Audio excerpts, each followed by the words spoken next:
नमस्कार दोस्तों, मैं Vikas Yadav VD class YouTube platform पे आप सभी लोगों का स्वागत करता हूं। आशा करता हूं आप सभी लोग स्वस्थ होंगे, दुरुस्त होंगे। आज हम जानेंगे करंट अफेयर जो कि फिलहाल दैट टाइम जो हमने दिल्ली पुलिस कांस्टेबल की स्पेशल सीरीज चलाई हुई है, जो वर्दी हमारा लक्ष्य जो बैच हमने चलाया हुआ है दिल्ली पुलिस की। फिलहाल दैट टाइम जो 7500 प्लस जो वैकेंसीज आई हुई है उनके लिए जो करंट अफेयर्स आने वाली है, सबसे ज्यादा मोस्ट इंपोर्टेंट करंट अफेयर्स की जानकारी जो हम डेली आपको डे टू डे आपको प्रोवाइड करवा रहे हैं। ठीक है, चलिए आज जानते हैं हमारा जो आज का पहला क्वेश्चन क्या है। इससे पहले अगर आपने इस चैनल को लाइक शेयर एंड सब्सक्राइब नहीं किया है तो जल्दी से जल्दी इस चैनल को लाइक करें, शेयर करें एंड सब्सक्राइब करें। ठीक है, चलिए जानते हैं आज का जो हमारा पहला क्वेश्चन है वो क्या है। Under 19 mains T20 world cup 2023 की मेजबानी कौन सा देश कर रहा है। जो अंडर 19 जो T20 कप है, कौन सा अंडर 19 T20 कप, इसकी मेजबानी जो फिलहाल दैट टाइम कौन सा देश कर रहा है, इसके बारे में थोड़ा जानते हैं। जो हमारे पास इसका जो पहला ऑप्शन है वो क्या है। पहला ऑप्शन है हमारे पास श्रीलंका, दूसरा थाईलैंड, तीसरा नेपाल एंड चौथा जो है आपके पास बांग्लादेश। इनमें से कौन सा जो देश है फिलहाल दैट टाइम जो फिलहाल दैट टाइम 2023 के अंदर जो अंडर 19 T20 वर्ल्ड कप की जो मेजबानी करेगा। तो श्रीलंका जो देश है, कौन सा देश है, श्रीलंका जो देश है वो फिलहाल दैट टाइम इस जो सेशन है इसकी जो मेजबानी करने जा रहा है। कौन सा देश है, श्रीलंका।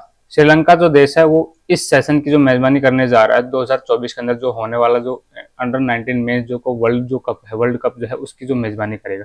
ठीक है, चलिए जानते हैं आज का हमारा जो अगला क्वेश्चन है वो कौन सा है।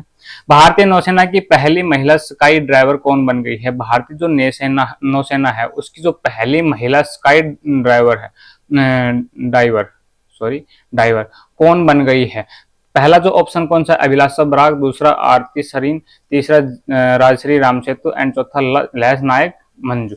इनमें से कौन सी महिला है जो भारतीय सेना की जो पहली जो महिला है स्काई डाइवर जो बन गई है, कौन सी महिला है। लैस नायक जो मंजू है, लैस नायक जो मंजू हो फिलहाल दैट टाइम भारतीय नौसेना की पहली जो स्काई डाइवर जो महिला बन गई है।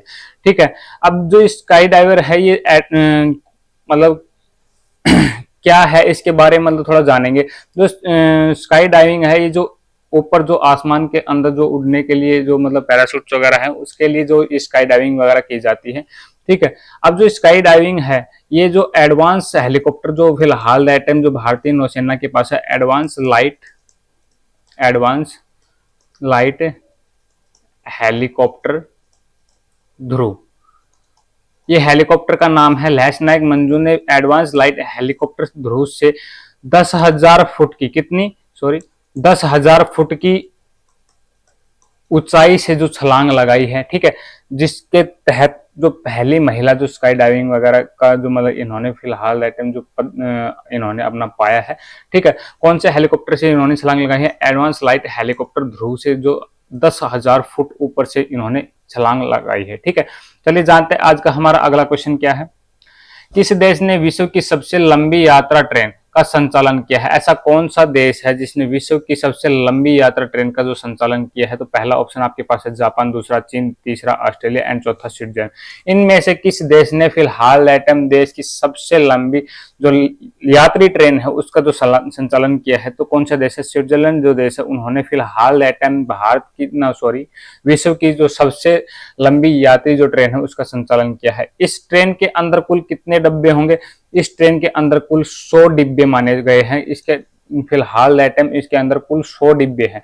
ठीक है, अब जो ये ट्रेन है इसकी जो कुल लंबाई है क्या है, कुल जो लंबाई है वो कुल लंबाई कितनी है, इसकी लगभग 2 किलोमीटर मानी जा रही है। कुल कितनी लंबाई, लगभग 2 किलोमीटर यानी 1910 मीटर 1910 जो मीटर है, 2 किलोमीटर लगभग मान के चलो 1910 मीटर के लगभग जो लमसम है इसकी जो लंबाई मानी जा रही है।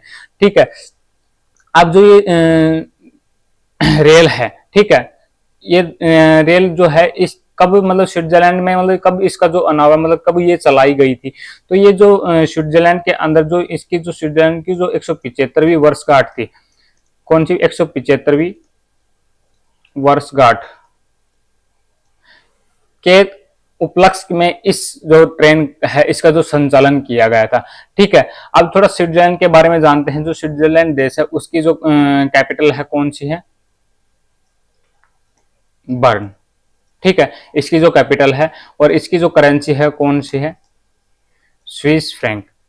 फिलहाल दैट टाइम इसकी जो क्या है करेंसी है। ठीक है, अब तो ये हो गई विश्व की बात। अब थोड़ा जो भारत की बात करके चलते हैं। तो भारत की जो सबसे जो लंबी ट्रेन है वो जैसे मालगाड़ी है, ठीक है, जो माल ढोने का कार्य करती है, एक जो मतलब एक स्थान से दूसरे स्थान तक जो सामान का आदान प्रदान वगैरह करती है। ठीक है, मालगाड़ी है जो सबसे लंबी है। ठीक है, फिर हाल दैट टाइम जो 15 अगस्त के ऊपर आजादी के अमृत महोत्सव पर इस ट्रेन का जो संचालन किया गया था। जो इस ट्रेन की कुल लंबाई कितनी है, इस ट्रेन की जो कुल लंबाई है 3.5 किलोमीटर इसकी कुल लंबाई बताई जा रही है। और ये जो ट्रेन है कुल कितना वजन लेके जा सकती है, तो 27,000 टन यह वजन लेके एक साथ जा सकती है। ठीक है, इस जो मालगाड़ी है इसके अंदर कुल कितने डिब्बे बताए जा रहे हैं, 295 डिब्बे इसके अंदर बताए जा रहे हैं। इस ट्रेन को जो संचालन करने के लिए कुल कितने इंजनों का इस्तेमाल किया जाता है, तो इस ट्रेन को संचालन करने के लिए कुल 6 इंजन लगाए गए हैं। 6 इंजन मिलकर एक साथ इस ट्रेन का संचालन करते हैं, जो कि 295 डिब्बों की एक लंबी ट्रेन जो बताई जा रही है। कुल कितने किलोमीटर लंबी है, 3.5 किलोमीटर लंबी है। और कुल कितना वजन लेके चल सकती है, तो 27,000 टन ये वजन लेके ही है एक स्थान से दूसरे स्थान तक मूव कर सकती है। ठीक है, अब जो ये ट्रेन है, जो भारत की जो ये मालगाड़ी जो सबसे बड़ी जो ट्रेन जो बताई जा रही है, इस ट्रेन का नाम क्या रखा गया है, तो इस ट्रेन का जो नाम क्या रखा गया है, सुपर वांसुकी ट्रेन। इस ट्रेन का जो नाम रखा गया है, क्या रखा गया है, सुपर वांसुकी ट्रेन, इस ट्रेन का नाम रखा गया है। ठीक है, चलिए जानते हैं आज का जो हमारा अगला क्वेश्चन है क्या है। लाइफ साइंस डेटा के लिए भारत के पहले रिपोजिटरी का नाम क्या है। लाइफ टाइम साइंस डेटा जो भारत का जो पहला रिपोजिटरी जो उसका नाम क्या रखा गया है, और फिलहाल दैट टाइम वो कहां पर तो स्थापित है, मतलब उसको कहां पर स्थापित किया गया है। तो पहला जो ऑप्शन आपके पास क्या है, भारतीय जीवन विज्ञान डेटा केंद्र भारतीय। सेकंड जो ऑप्शन है भारतीय बायोडे डाटा सेंटर, एंड तीसरा Indian biological data centre, and चौथा लाइफ साइंस डाटा सेंटर। इनमें से फिलहाल दैट टाइम कहां पर मतलब इस डाटा सेंटर को स्थापित किया गया है, और इस डाटा सेंटर का जो नाम है वो क्या है। तो इस जो डाटा सेंटर है उसका जो नाम है इंडियन बायोलॉजिकल डाटा सेंटर है। ठीक है, इंडियन बायोलॉजिकल बोल दो या फिर इंडियन जैविक डाटा सेंटर। ठीक है, बायोलॉजिकल जो जिसके अंदर जो जीव विज्ञान जैव वगैरह के बारे में जो जानकारी मिलती है, तो जैविक विज्ञान वगैरह होता है। ठीक है, इसका जो फिलहाल दैट टाइम जो इसको स्थापित किया गया है वो कहां पर स्थापित किया गया है, तो फिलहाल दैट टाइम इसको फरीदाबाद के अंदर स्थापित किया गया है। इसका शॉर्ट फॉर्म में अगर इसको लिखते हैं तो आईबीडीसी की स्थापना कहां पर की गई है, तो फरीदाबाद के अंदर इसकी स्थापना की गई है। आईबीडी की जो फुल फॉर्म क्या है, इंडियन बायोलॉजिकल डाटा सेंटर, इसकी फुल फॉर्म बताई गई। ठीक है, अब जो ये डाटा सेंटर है इसको मतलब लगाने के लिए कुल कितनी लागत इसके अंदर जो की गई है, तो इसको जो स्थापित करने के लिए कुल इसकी 85 करोड़ की इसकी लागत इसको स्थापित करने के लिए की गई है। कितनी, 85 करोड़ इसके मतलब जो स्थापित करने के लिए इसको स्थापित करने के लिए कुल लागत लगी है। ठीक है, अब जो ये डाटा सेंटर है इसमें कुल 4 सुपर कंप्यूटर लगाए गए हैं। 4 सुपर कंप्यूटर, कौन से सुपर कंप्यूटर, ब्रह्म नामक, कौन से, ब्रह्म नामक 4 सुपर कंप्यूटर का फिलहाल दैट टाइम इसके अंदर जो मतलब गठित किया गया है, जो इसके अंदर लगाए गए हैं, जो इनका जो डाटा होता है उसको रिकॉर्ड वगैरह करने के लिए और इसका डाटा का जो संचालन वगैरह करने के लिए, जो कि आगामी जो साइंस के बारे में जो जानकारी है वो जुड़ी रहे, बनी रहे और उसको एकत्रित किया जा सके, इसलिए 4 सुपर कंप्यूटर, ब्रह्म नामक सुपर कंप्यूटर लगाए गए हैं। ठीक है, अब जो ये 4 जो सुपर कंप्यूटर है ये पेंटाबाइट सुपर कंप्यूटर है। पेंटाबाइट सुपर कंप्यूटर है, सुपर कंप्यूटर है।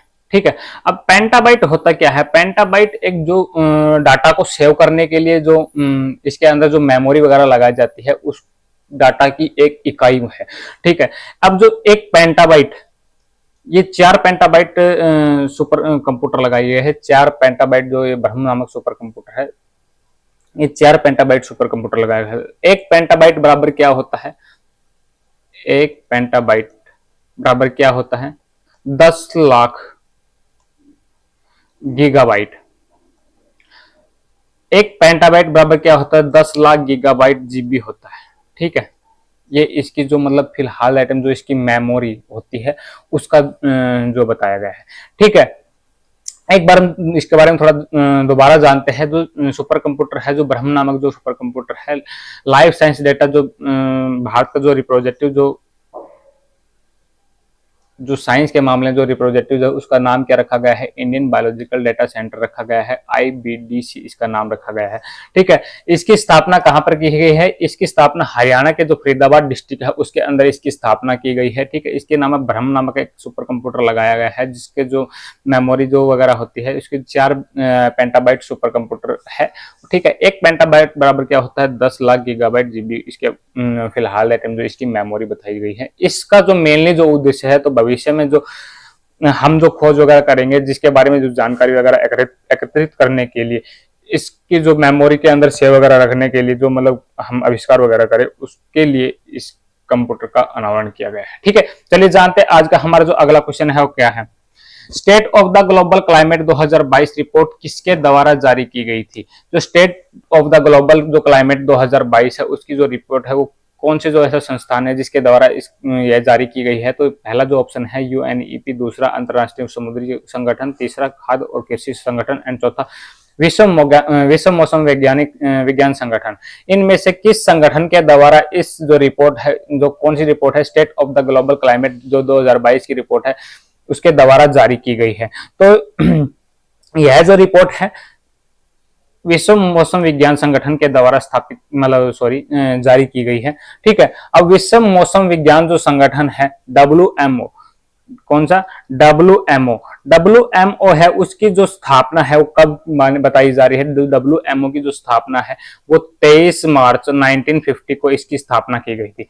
ठीक है, 23 मार्च 1950 को इसकी स्थापना की गई थी। तो यह जो WMO है किस संस्थान की उपज है, किस संस्थान की देन है?